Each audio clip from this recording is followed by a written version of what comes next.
ازيكم يا حبايبي؟ عاملين ايه؟ انا مريم، ودي قناتي مطبخ الشيف مريم.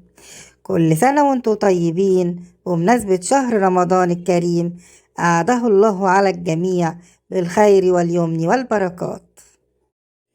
النهاردة حبايبي هنعرف مع بعض ازاي نعمل اللبن الرايب، وازاي نعمل منه الجبنة القريش الصحية الطبيعية بدون استخدام بقى منفعة أو خل أو ليمون أو أي مواد إضافية تانية، بالطريقة الأصلية بتاعتها. يلا بينا بقى نشوف هنعمله ازاي. هنا أنا عندي 5 كيلو لبن جاموسي بخيره، يعني كامل الدسم ومش مبستر. يعني يا حبايبي ضروري تتأكدوا وانتم بتشتروه من عند اللبان انه مش مبستر، علشان حبايبي لو كان اللبن مبستر مش هيروب خالص معاكم، فمهم جدا تتأكدوا من الموضوع ده قبل ما تشتروه علشان يروب وخطواته تكمل معاكم بطريقة ناجحة. هنا أنا كنت شارياه من عند الفلاحين وجايلي وهو لسه طازة وسخن، فمحتاجتش إني أدفيه على النار. لكن لو جبتوه وكان بارد من تلاجة اللبان هتحتاجوا تدفوه في حلة على النار على درجة حرارة بسيطة وفترة زي دمعة العين، وبعد كده تفرغوه في أي طبق مناسب زي اللي أنا بستخدمه ده. هنا هفرغ أكياس اللبن كلها في الطبق، وهندفي الفرن بتاعنا لمدة دقيقتين، وبعدها نطفي النار ونغطي الطبق ونحطه في الفرن لمدة يوم كامل لو الجو معقول زي اليومين دول، ولكن لو الجو برد هيقعد يوم ونص. بس أهم حاجة ما تفتحيش عليه فرن البوتاجاز قبل 24 ساعة علشان تشوفيه راب ولا لسه. وهنعرف مع بعض النهاردة كمان يا حبايبي ازاي نستفيد من كل المكونات في استخدامات كتيرة ومتعددة زي القشطة والشرش والجبنة القريش اللي استخدمناها قبل كده في عمل الجبنة الكيري وعمل قالب جبنة الميكس تشيز، وهسيب لكم لينكاتهم في صندوق الوصف وفي التعليقات. معلش يا حبايبي، الكاميرا كانت فصلت ومصورتنيش وانا بدوب في الطبق 2 كبار سكر، وده علشان انشط البكتيريا النافعة اللي تخليه يروب بسرعة. وما تخافوش من طعم السكر، مش هيبان خالص. هنا حبايبي بعد ما قعد يوم كامل في الفرن واتأكدت انه راب ومسك وبقى عامل زي الزبادي كده، هحطه في التلاجة حوالي 4 ساعات علشان القشطة اللي على وشه تمسك وأعرف أجمعها من عليه بسهولة. وهنا حبايبي بعد ما خرجته من التلاجة بعد 4 ساعات هنشيل مع بعض القشطة اللي كونها على وشه. بنبدأ بقى نسلك القشطة من الجوانب علشان بعد كده نعرف نلمها على بعض ونشيلها من الطبق. بجد شعور جميل جدا هتحسوه يا حبايبي وانتم بتملوا بيتكم بالخير وتأكلوا ولادكم من ايديكم أكل صحي وطبيعي ويفيد صحتهم وبدون مواد حافظة وتأذيهم أو تضرهم. وبالأخص الجبنة القريش صحية جدا للي عاوزين يعملوا دايت أو لمرضى السكر. شايفين يا حبايبي قد ايه ربنا يبارك القشطة جميلة وكتيرة ازاي؟ وبجد يا حبايبي الطريقة سهلة ومش صعبة خالص، كل ما هنالك شوية خطوات بسيطة بمجرد ما تعمليها تطلع معاكي أحلى وأجمل قشطة وجبنة ولبن رايب وكمان شرش طبيعي تعجني بيه أحلى معجنات بيديلها طعم وريحة تحفة.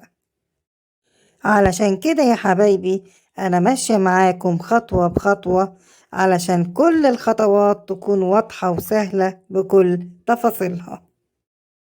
هنا حبايبي هوزن الطبق اللي هحط فيه القشطة وهو فاضي، طلع 438 جرام زي ما انتم شايفين. ورجعت تاني وزنته بعد ما حطيت فيه القشطة طلع 1230 جرام. يعني هيطلع وزن القشطة صافي 792 جرام، يعني تقريبا 800 جرام. هنا حبايبي هنجهز شاشة نضيفة أو أي قماشة عندك تكون مسمها قريبة من الشاش، ونفرشها على المصفى علشان نصفي فيها اللبن الرايب. وكمان جبت مصفى تانية وقلبتها على وشها في صينية علشان أعلي المصفى اللي هنحط فيها اللبن الرايب، ويبقى في مسافة بينها وبين الصينية علشان تصفي الشرش بتاعها بسهولة وينزل في الصينية.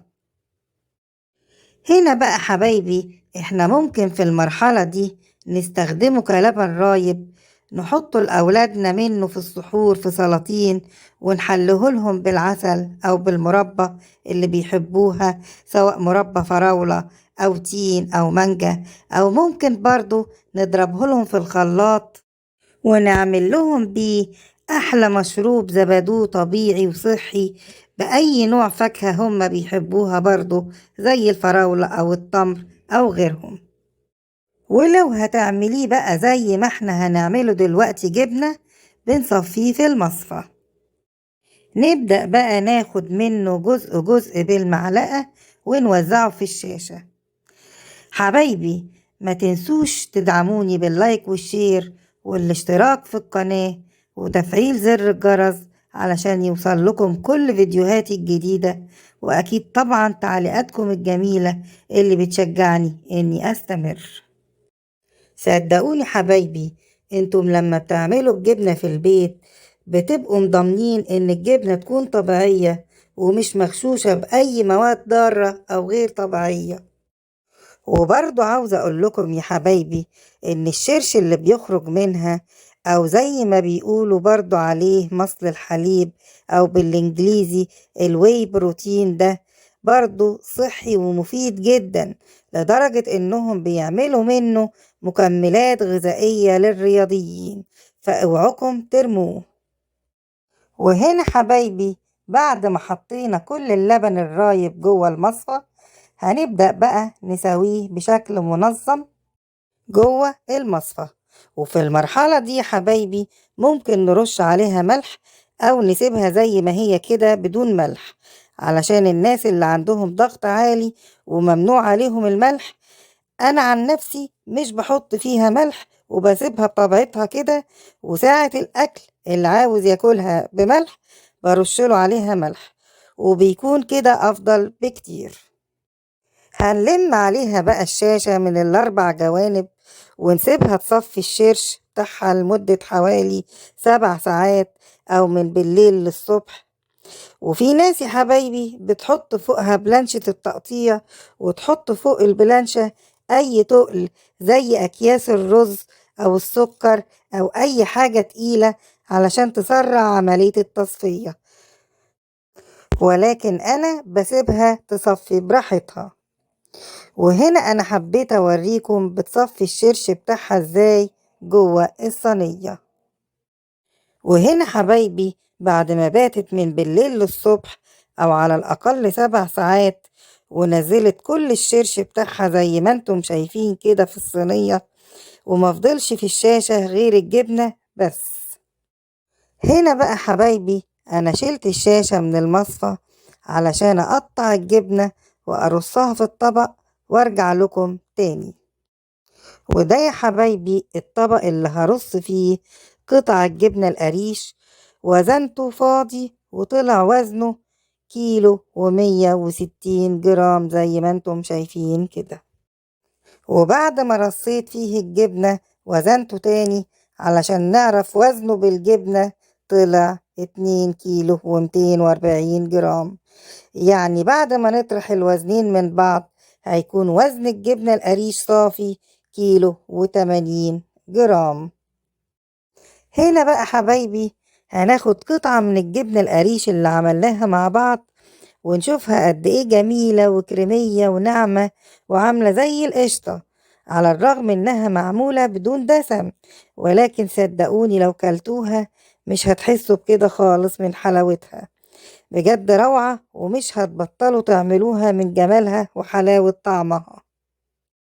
صدقوني تجربة جميلة جدا يا حبايبي، من جميع النواحي، من ناحية التوفير ومن ناحية الصحة ومن ناحية الجودة ومن كل ناحية. هنا حبايبي حبيت اخد حتة منها وهرسها قدامكم بين صوابعي عشان تشوفوا قد ايه قوامها ناعم وجميل جدا وغاية في الروعة. هنا حبايبي حبيت اوريكم ازاي تعملوها بالشكل الاسطواني بتاع الحصيرة، زي اللي بتتباع بيه في المحلات او مع الفلاحين. اخدت شريحة جبنة وحطيتها في الشاشة علشان اوريكم ازاي هنلفها في الشاشة بشكل اسطواني، وازاي برضو تجزعوها تجزيعة الحصيرة اللي بيصفوها فيها. وده علشان الحصيرة مش متوفرة عند معظمنا، وهتطلع بنفس الشكل بالظبط. وصدقوني من جهة الطعم الاتنين زي بعض في الطعم بالظبط، والاختلاف الوحيد في الشكل بس. كده بقى حبايبي اهي اخدت الشكل الاسطواني بتاعها. هنجيب بقى شوكة علشان نمشيها عليها علشان تديلها التجزيعة بتاعة الحصيرة اهي. شايفين بالراحة خالص ازاي؟ نمشي بالشوكة على اسطوانة الجبنة سطر سطر كده، داير ما يدور، بحيث ان التجزيعة تتوزع عليها كلها. وده كله يا حبايبي بس لمجرد اننا نعملها زي الشكل بتاع بره. ولكن ممكن جدا يا حبايبي تكتفوا بشكل المربعات اللي قطعناها في الأول. احنا بقى ممكن يا حبايبي الجبنة اللي هناكلها نسيبها في علبة في التلاجة، والباقي نحطها في أكياس في الفريزر ونطلعها وقت الأكل. شايفين يا حبايبي جميلة ازاي؟ وبنفس الشكل بتاع بره بالظبط، ومفيش أي فرق بينهم. وبكده يا حبايبي بنكون عملنا الشكلين، الشكل الاسطواني وشكل المربعات، والأسهل ليكم اعملوه. ودي يا حبايبي النتيجة النهائية. طلع لنا 3 كيلو شرش، وطلع لنا 800 جرام قشطة، وطلع لنا كيلو 80 جرام جبنة قريش، وكلهم ليهم استعمالات ووصفات كتيرة ومفيدة. وبكده يا حبايبي وصفتنا النهاردة تكون خلصت. أتمنى أشوفكم على خير في فيديو جديد.